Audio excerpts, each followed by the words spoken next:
কি হয়েছিল ফজিলাতুন্নেসা হলে যাতে ভোট বন্ধ থাকে ১.৫ ঘন্টা? নেপথ্যে কারণ জানাচ্ছেন সুলতান মাহমুদ আরিফ।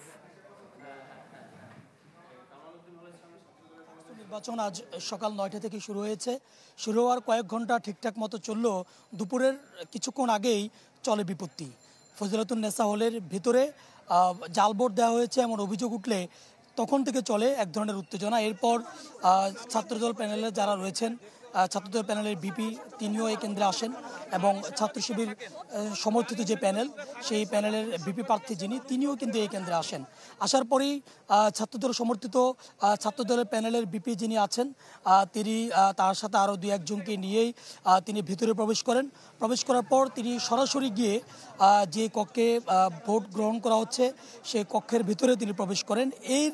এই প্রবেশ করেকে নিয়ে আবার নতুন করে তৈরি হয় উত্তেজনা। শিক্ষার্থীরা জানান মিশ্র প্রতিক্রিয়া। শিক্ষার্থীরা ক্ষোভ ঝাড়েন যে এভাবে নারী শিক্ষার্থীদের হলের ভিতরে এভাবে প্রবেশ করাটাকে তারা ভালোভাবে নেননি এবং তারা এরপরে তারা নতুন করে শঙ্কা প্রকাশ করেন এবং অনুযোগ এগুলো দেওয়ার পর কিছুক্ষণ পরে যখন নির্বাচন কমিশনার এখানে আসেন, আমরা তার সাথে কথা বলেছি এবং বিস্তারিত জানার চেষ্টা করেছি। তিনি বলেছেন যে এখানে কিছু ভুল বুঝাবুঝি হয়েছে এবং সেই ভুল বুঝাবুঝি নিরসনের পর ১.৫ ঘন্টা পরেই মূলত আবারও ফজিলাতুন্নেসা হলের যে নির্বাচন, যে ভোট গ্রহণ সেটি শুরু হয়েছে।